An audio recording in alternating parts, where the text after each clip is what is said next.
This is Pen Dust Radio. Welcome, all you literati, you lovers of words and tales, you who need a break in your hurried, harried lives. We have a salve for your soul with stories imaginative and original.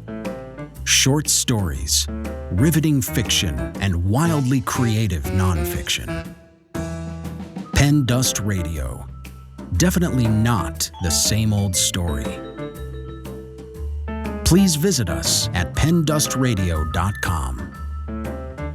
This podcast is a production of Rivercliff Books and Media. We publish literary fiction and creative nonfiction. Learn more at rivercliffbooks.com.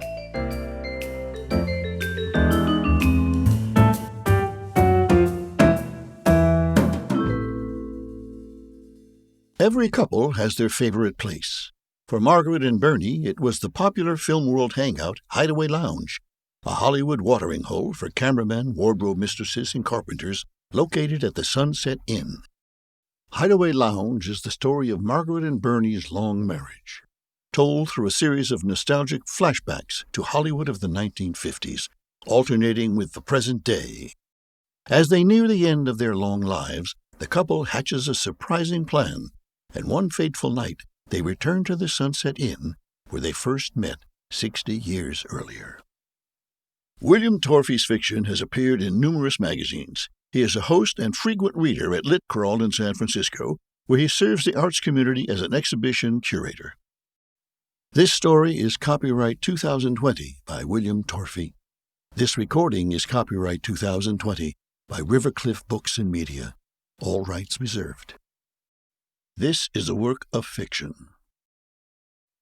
Hideaway Lounge, written by William Torfey, read by Tom Zingarelli. Bernie Lauer was using his credit card for the last time, intent on leaving a paper trail. The motel manager peered at him oddly. He supposed because the man was wondering why an elderly man with a respectable local address had chosen to check in at the Sunset Inn. He was piebald on top now, white hair hanging in long wisps on the sides and curling around his collar at the back. He looked like a retired conductor or celebrated novelist. Despite his frail, washed-out appearance, one could see he had once been a substantial man, even handsome. Margaret's oncologist had advised withdrawing chemotherapy. His wife's treatment was proving ineffective and compromised her quality of life, the doctor said, during the last weeks remaining for her.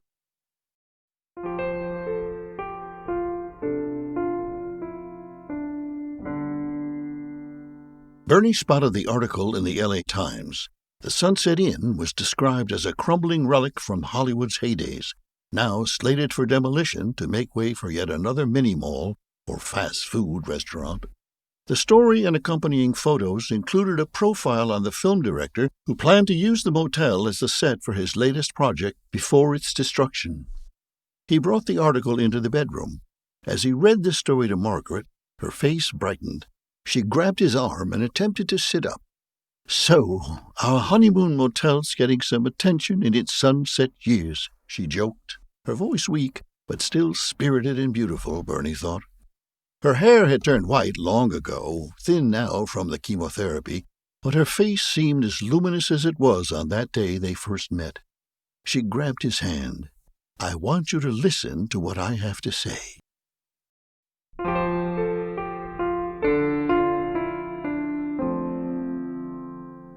He was 24 years old when he arrived at L.A.'s Union Station in 1956. Carrying a battered leather suitcase that held a pencil-marked screenplay he labored over during that last year in Milwaukee. He'd arranged to room with his college friend Warren in a 2-bedroom apartment on Beechwood, just a few blocks from Hollywood Boulevard. Everything appeared magical and exotic to him, the busy freeways, the dusty palm trees, the feeling that the city stretched on forever, as uncontained as his ambitions. The taxi let him off on a quiet block in front of a faux Norman stucco building, complete with turrets at the corners of a steep wood-shingled roof. He walked into a courtyard featuring a gurgling fountain and an abundance of deep green bushes rife with colorful flowers he later learned were fuchsias and bougainvilleas. He gazed out at the Hollywood Hills through the open French windows of his tiny bedroom, taking in the hazy hills and fragrant wintertime scents, convinced that he had found paradise. He only had a couple of local productions under his belt. They were variations on Thornton Wilder, working-class family stories that reflected his city's ethos with its unions and socialist mayor. The critic at the Milwaukee Journal had praised them for their convincing truths and strong characterizations that underscored the struggles of the common man. Bernie had turned one of them into a screenplay, not exactly Hollywood material, but substantial writing that might justify getting hired at a studio. Warren was contracted by Warner Brothers and introduced Bernie to a friend of the assistant to a vice president at Universal Studios.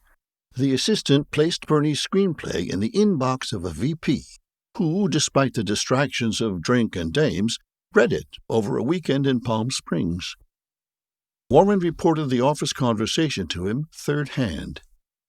"Who's this guy Bernie Lauer anyway?" asked the VP, plopping the manuscript onto his assistant's desk. "He's the new kid from Milwaukee," she replied. "He wrote a couple of plays that got decent reviews there. Thought I'd have you take a look. I hope you weren't too bored. The script will never sell. It's too political. But his plotting is pretty good, and the dialogue is strong. The boy's got talent. Let's call him in and see what he can do." Bernie couldn't believe his good fortune. He was a bit dazed to be sitting at a table in the Universal lot tossing story concepts around with half a dozen other hacks for hire, as the cynical writers called themselves. Their project assignment, based on a controversial novel with a strong social message, required much watering down and a different ending if the studio was going to throw any money at it. Rumors galore already surrounded it. Lana Turner, supposedly dating a gangster at the time, was interested in playing the female lead. If she decided to sign, the studio chief would certainly greenlight it. Heady stuff to contemplate for a boy from the hinterlands. Bernie and Warren generally met at the Hideaway Lounge after work at their respective studios. The bar at the Sunset Inn on Hollywood attracted lesser Hollywood types: writers, cameramen, set technicians, and makeup artists. Entering it was like going into a movie house for an afternoon matinee. It always took Bernie a minute to accustom himself to the dimly lit room after leaving the bright Southern California glare. The Hideaway featured a half-pint bar presided over by a very good bartender, small round tables with shaded lamps, and a smart black leather banquette along the back wall provided a cozy nightclub atmosphere. "You can get a room here if you run across a broad willing to do it," Warren once told him, pointing at a Lothario leaning against the bar and talking up a bleached blonde with too much makeup. Bernie couldn't imagine picking up a girl and checking into a room. Well, he could imagine it, but it was perhaps his 12th visit or so. He opened the Hideaway's door, Warren right behind him, and he just spotted her. She was holding a drink and laughing at something the bartender had just said. The ceiling fan ruffled her chestnut hair, raising energetic little wisps around a face with the most beautiful complexion he'd ever seen. She was 23 or 24 at the most, he guessed, but the tremolo of her laughter, slightly deep and very clear, cast her as older. He surprised himself, boldly striding up to the bar and standing next to her, as if he had no choice. "Hey, wait up, buddy," called Warren. Bernie smiled at her tentatively. She stood her ground, no shy deflection, and smiled back. "So what'll you gentlemen have?" asked Clarence, a consummate professional, not some young actor playing bartender before his big break. "Doers on the rocks," ordered Warren. Bernie hesitated. Milwaukee had been a beer town, mostly, but he'd learned that he wouldn't mix successfully in Hollywood ordering a Schlitz.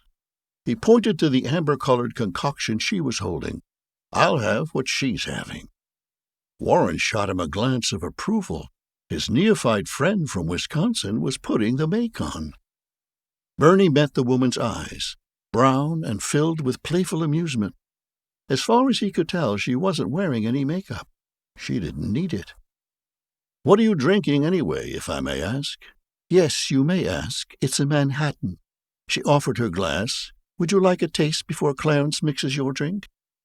Warren coughed conspicuously and nudged him with his elbow. Bernie's fingertips brushed hers as he took the glass. The drink was a bit sweet, but it went down smooth, dusky and warm in the throat. He handed it back to her, fingertips beating again, warmth against the glass's cold wetness. "Do you like it?" Her look of amusement was replaced with something else. He nodded and turned toward the bartender, cleverly inspired by a song. "I'll take Manhattan." He turned back to her. "Excuse my bad manners. I'm Bernie Lauer." "I'm Margaret Wells. It's nice to meet you." She held out her hand, and he shook it. Looks like a handshake, but feels like something else, Bernie thought. "Would you like another?" "Oh, no, thanks," she laughed. "One's more than enough for me. I'm happy you helped me out with this one."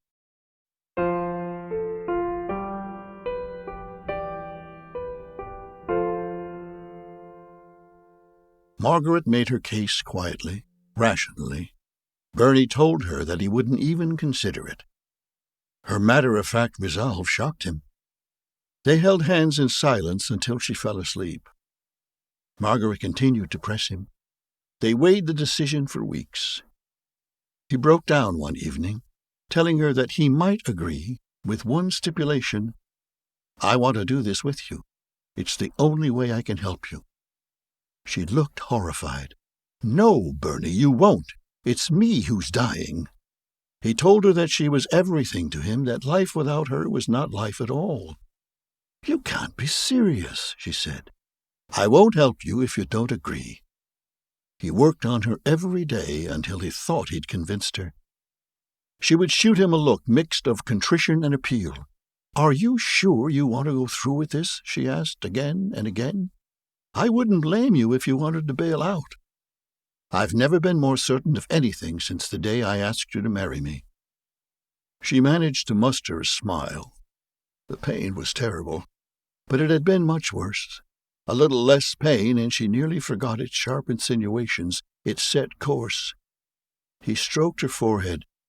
"We've discussed this from every angle. It's what I want, too."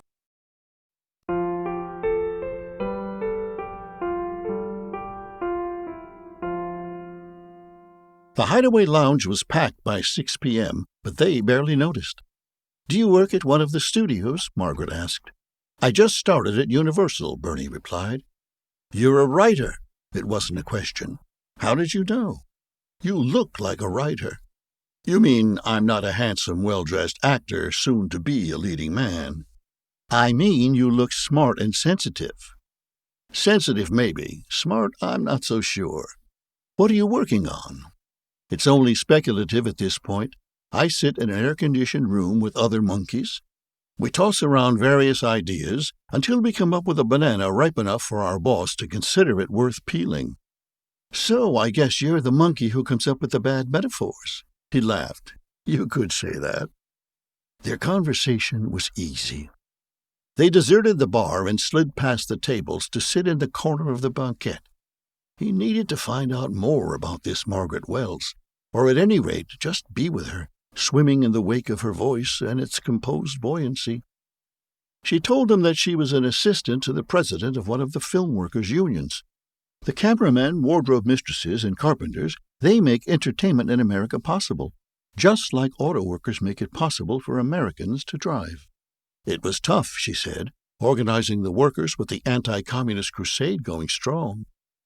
"This isn't some kind of elaborate recruitment effort, is it?" he asked. She gave him a sly look. "And what if it is?" "I'd join the union in a heartbeat. Where do I sign up?" Her laughter rose above the voices of the cocktail-hour crowd. "I'm afraid that we don't represent writers." "That's too bad. I could change jobs." "Oh, yeah?"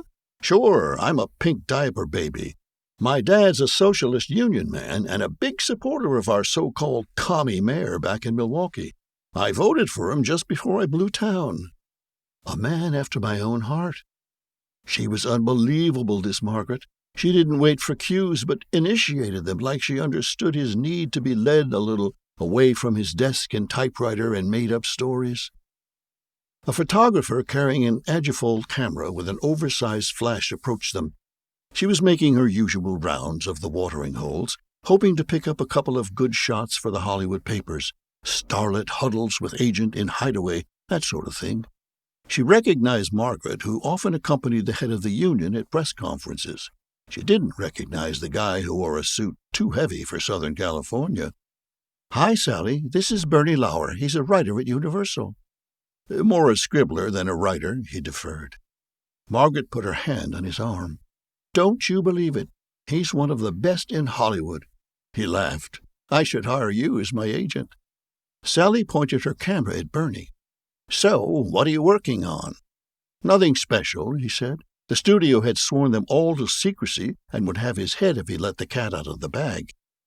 "Nothing special, huh? Gee, interesting title. I can't wait to see it." The flashbulb flashed, the cold, bright light bouncing like quicksilver. A photo of Bernie and Margaret appeared on page 5 of the Hollywood Reporter the next morning. The headline, "Margaret's Union on the Boulevard."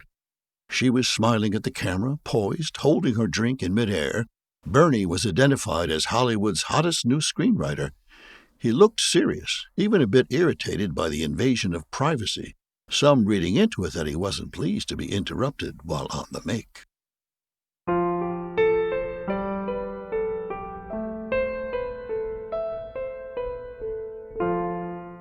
"I remember the good times we had there."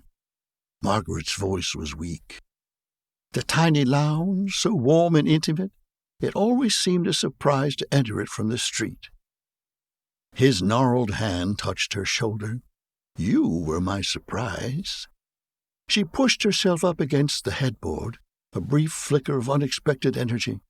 "You were so shy, straight from the Midwest, and broke, too. And you wore a wool suit in the summer." "It was my only suit." She frowned and started gasping. "What can I do? I want to help you, but I feel so helpless." She took several deep breaths. "I know you do, dear, but I'm tired of needing help. It's only a short while anyway, isn't it?"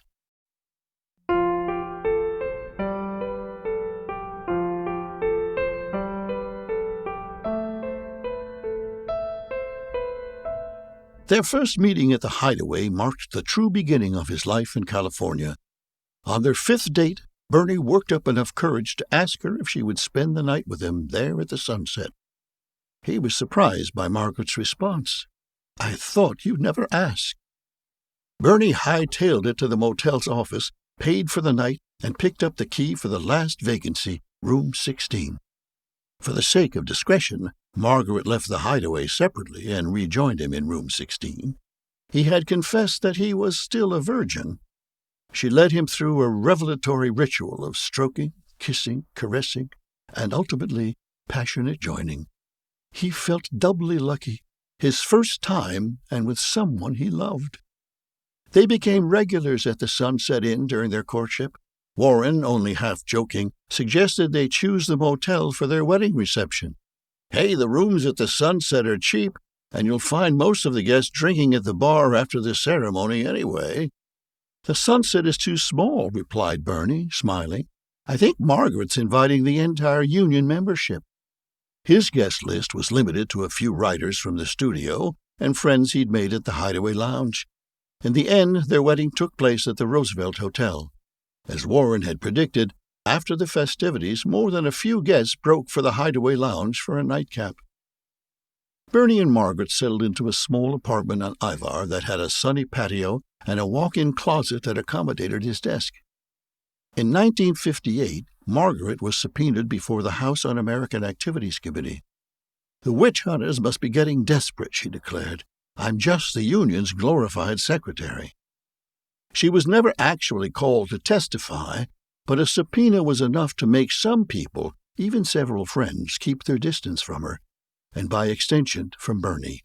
Warren's sudden absence hurt Bernie, and he felt a subtle shift at the studio.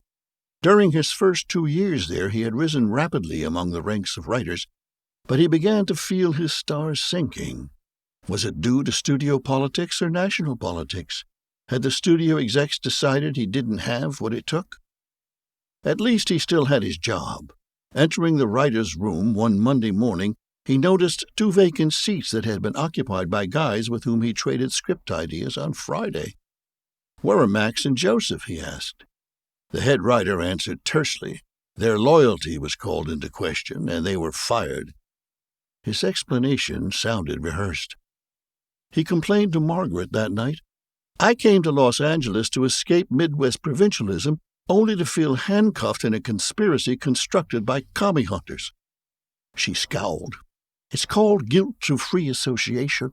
That traitor Reagan, a quisling for McCarthy, caving to the fascists years ago. Do you know how many good Union people we've lost? Some of the most talented and certainly the most principled." Despite the prevailing uncertainty, they pooled their meager resources and bought a modest house in the Larchmont district, only a dozen blocks from two major studios. Bernie walked to work so that Margaret could commandeer the Buick for her union rounds. Imitation of Life finished production and was released in 1959. As it turned out, Lana Turner starred in the film, which got good reviews from the critics. But its controversial take on class and race relations was too radical for it to be considered for an Oscar. Bernie noticed that his name didn't appear in the credits, but he was proud of his contribution to his very first project. With a small bonus he received, he convinced Margaret they should fly to Europe. In Paris, they discovered a little boîte in the Montparnasse district that reminded them of the Hideaway Lounge. Their astonishment made them feel homesick. On the way home, they took the train up from Chicago to Milwaukee so that Margaret could finally meet his parents. The smart young woman with lefty credentials was a major hit with his folks. Bernie actually felt a bit jealous over the way his dad and mother doted on her. Back in Hollywood, his fears that his early rapid trajectory had leveled off were confirmed when Universal pulled him from script development to edit other writers' work, more often than not half-baked and rudimentary. "It's time we have a child," Margaret announced, recognizing the first intimations of his discontent. She was taking the initiative, as usual. Emily arrived 10 months later. One night, with Emily asleep in her crib, Bernie and Margaret sat at the kitchen table. He was drinking scotch, feeling morose. "The studio has condemned me to plugging holes in lame stories. I'd hoped for more." Margaret had seen that the union's power had been gradually eroded. "It may be small comfort to you, but you still have good-paying work, as thankless as that may seem at times. And you have Emily now, and—" "And I have you," he said. "I never forget that."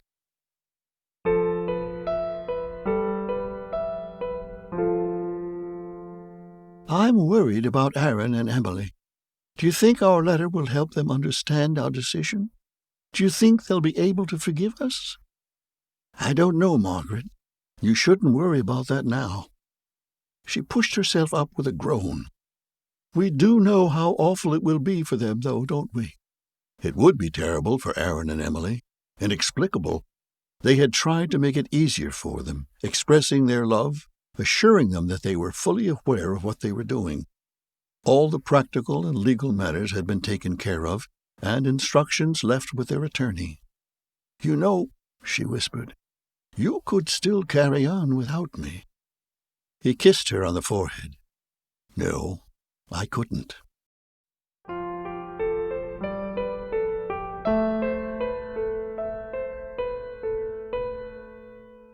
Bernie was dropped from Universal, which he almost welcomed. He soon found a place at MGM. Margaret, up to her ears in diapers and doctor appointments, missed working with the union. Bernie felt guilty about this and also felt that his creativity was being squandered. It was probably the worst time in his relationship with Margaret. He had begun to claim that he had to work late, when in fact he spent most of those late nights in the Los Feliz apartment of one of the young female writers at MGM. The relationship lasted for several months. It wasn't Bernie's last. The blowback from these affairs was predictable, like a sequence of tragic episodes in a film. Margaret discovered matchbooks from the Hideaway Lounge and several restaurants in his suit pockets, one with a phone number and Shirley written inside the cover. She set it on the kitchen table next to his cup of coffee one rainy morning. "You're becoming a Hollywood cliché, Bernie. I suppose the little wife will start finding lipstick stains on your collars and love notes in your pockets next." Her response to his infidelity, with ridicule rather than anger, was the worst kind of reproach. Margaret stood at the kitchen sink, hands grasping the counter. "You blame me, don't you?" "Blame you for what?" he asked. "For screwing up your career. For being a goddamned commie." "You're not a communist. That's not the point. I was implicated. My friends and people I worked with were." "That's not what this is about, Margaret." "What is it about, then? Not loving me any more?" "You know I love you." She picked up the matchbook and threw it at him. "I don't know who you are anymore." He stared at his coffee cup. "That makes two of us. If you continue with this sad formula plot, you'll have to write me out of the script." She was dead serious. She would cut him off, pack his suitcase, and leave it outside the front door. A week before Thanksgiving, the night before President Kennedy was shot, he was at dinner with yet another young woman. She told him that she shared an apartment with two other girls. He thought of taking her to the Sunset Inn, but instead he sent her home in a cab. That night he asked Margaret for forgiveness. The months after Kennedy's assassination were dark. Margaret was devastated. She had worked in Jack Kennedy's campaign in 1960 and had met President Kennedy and his brothers several times at the Biltmore. Despite the unresolved rift in their marriage, she turned to Bernie for support. That's when he had to do a deep reckoning. He decided to give up screwing around. Despite the shocking loss, the country, and Hollywood along with it, was changing, in part due to the younger generation that Kennedy had inspired. Films, mostly breezy romantic comedies and musicals in the 1950s, were again taking on more controversial subjects. Bernie was in demand, working on a film adaptation of Tennessee Williams' Night of the Iguana. The love life of the film's male star and Elizabeth Taylor was a media sensation, and the film was a hit. Other projects, including gritty treatments of contemporary life, came for him in quick succession. Aaron, their second child, was 3 years old when they discovered they could afford a nanny. Margaret had waited a long time to return to union work. She informed Bernie that he would have to carry his weight at home, which he discovered wasn't all that bad. One day he proposed a short vacation. "Let's go to the Sunset Inn for a weekend." Margaret laughed. "Why not Santa Barbara?" Bernie hugged her. "You know why." They packed a bag and informed the nanny that they would return on Sunday evening. The bar at the Hideaway Lounge had been closed for some time, boarded up now, the neon sign dark. Bernie had reserved room 16. The manager had mixed up their booking, but arranged to exchange reservations with an out-of-town reservation. "The room's definitely seen better days," declared Bernie. The drapes were worn, and the towels thinner than he remembered. They laughed it off, and inspired by the memory of their first year together, spent most of the weekend in bed. The manager gave him a sly smile when Bernie returned the key to the office. "I hope you enjoyed your weekend." "My wife and I met here at the Hideaway Lounge." "That was before my time. The bartender made the best Manhattans in L.A. Nothing lasts forever, right?"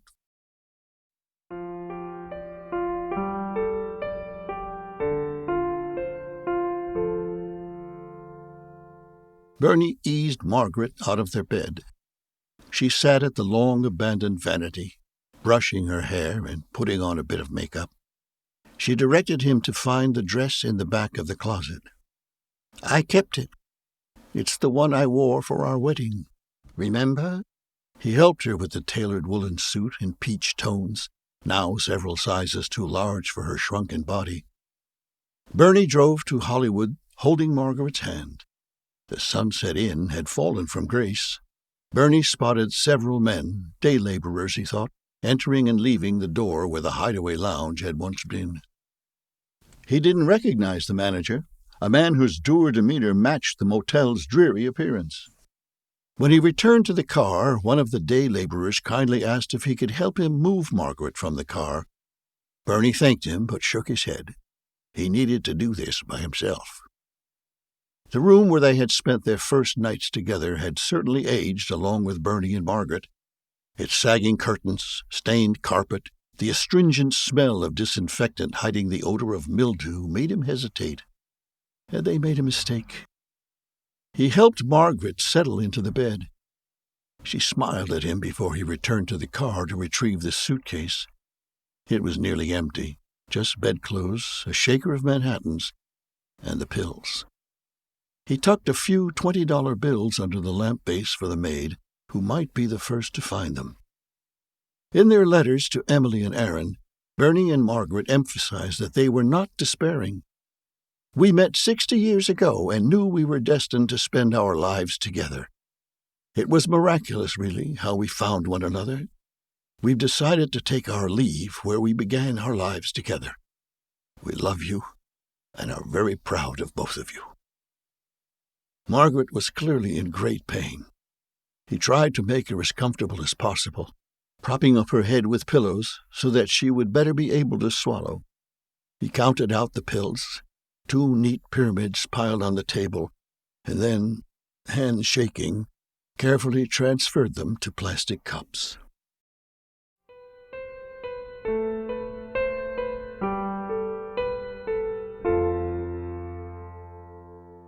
That night, the Sunset Inn's blinking sign went out, one of the last original neon signs in old Hollywood. On the boulevard, traffic streamed from stoplight to stoplight. Girls and hustlers posed on the sidewalks. Tourists wandered from block to block, eager to discover sights, living on the fumes of former glamour.